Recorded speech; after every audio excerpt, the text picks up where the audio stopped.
कि ये राजस्थान के पुलिस कांस्टेबल को कौन सी शिलाजीत खिलाते हैं हमारे सरकार में रहने वाले कि वो सारे कर्मचारियों से तो ड्यूटी लेंगे 8 घंटे और उस कांस्टेबल को कहेंगे 12 घंटे तो नाइट में ड्यूटी करेगा और दिन में भी कोई लिमिट नहीं है, उतनी ड्यूटी आपको करनी पड़ेगी और आपको मधुर व्यवहार भी आपको रखना पड़ेगा और आपको साइकिल पर चल के दूर दूर तक पकड़ के लाना पड़ेगा मुलजिमों को और उसके 50 रुपए देंगे आपको साइकिल के।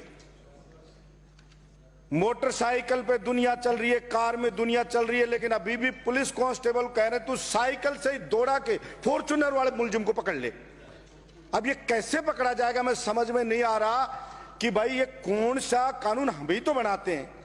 वो कांस्टेबल है, वो उनमें से कितने ही हमारे कोई चाचा का लड़का, कोई ताऊ का लड़का, कोई फूफा का लड़का, कोई भाई है, कोई भतीजा, सारे सब कुछ हम जानते हैं, रोज उनका दुखड़ा जानते हैं, लेकिन फिर भी मैं ये नहीं समझ पाया कि अपन इस चीज को क्यों नहीं जान पाया। या तो उसको हटाई दो जो मजाक ना बने कि कोई आदमी देखे तो भी ये कानून हमने बनाया, हमने ये सारी चीजें रखी तो इसको पढ़े तो कोई हंसे।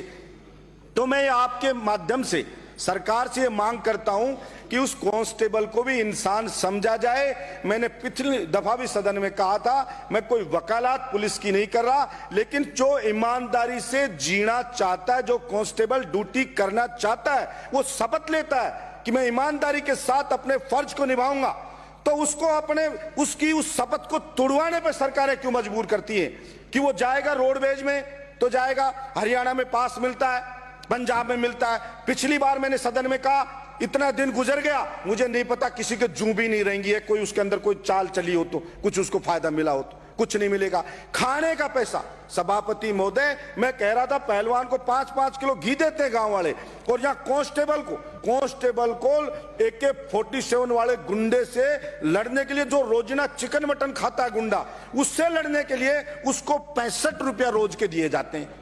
मैं जो उसका अलाउंस वो दिया जाता है, भैया तू इसमें दोनों टाइम रोटी खा ले। अब मुझे ये बता दे कोई यहाँ पे बैठा आदमी कि 65 रुपए के अंदर उसको रोज दिन में कहां रोटी खिलाई जा सकती है, कहां की रोटी खाए? तो उसको कहते तेरे पेट के गांठ बांध ले पर दौड़े जा, लड़े जा। और मलाई चाटते कुछ पुलिस के अधिकारी। मेरी सहानुभूति, मैंने आज तक किसी सिपाही की शिकायत नहीं करी, उसने 19-20 गलती भी करी तो मैंने मेरा सिद्धांत बना रखा है कि ये दबा कुचला आदमी है, अगर इससे कोई गलती भी हो जाए तो ये मान लेना चाहिए कि ये बेचारा फ्रस्ट्रेशन में है, इसलिए इसकी गलती को अनदेखा किया जाना चाहिए। तो मैं सरकार से कहना चाहता हूं, बचपन में मैंने एक कहानी सुनी थी कि साहब बुद्धिमान उसकी लकड़हारे की, और उसने बताया कि मूर्ख लकड़हारा काटने जाता था पेड़ तो वो कुल्हाड़ी के धार नहीं देता था, तो दिन भर पसीने पसीने होता और लकड़ी नहीं काट पाता। दूसरा लकड़हारा था, वो बुद्धिमान था, वो पहले धार देता अपनी कुल्हाड़ी को और दे करके जाता और कुछ समय में उससे 4 गुना लकड़ी काट के ले आता। तो मैं कहना चाहता हूं ये एक बार प्रयोग करके देख ले राजस्थान सरकार। पुलिस वाले को आप ड्यूटी दे रहे हो 12 घंटे, फिर के तामील करवा, उसको पकड़ धरना होगा, पर एक बार उसकी 8 घंटे ड्यूटी कर दो, उसको अच्छा वेतन दो, तो वो कांस्टेबल है, उसको रोज कहते हो भूखा मर, लड़ गुंडों से। वो अगर वो मर गया तो पुरानी पेंशन स्कीम भी नहीं देते हो, मर गया ना तो उसका जो पैसा जमा हुआ है 40% उसको भी हड़प लेगी सरकार, देगी नहीं उसको कोई पेंशन, उसको कोई शहीद का दर्जा नहीं दिया जाएगा, उसको कुछ मिलेगा नहीं। अरे भाई ये भी फोर्स का आदमी है, वो बॉर्डर पे लड़ रहा है, वो भी फोर्स का आदमी है, ये भी फोर्स का आदमी है, वो वहां लड़ रहा है, ये असामाजिक तत्वों से यहां लड़ रहा है, तो इस बेचारे के साथ भेदभाव क्यों?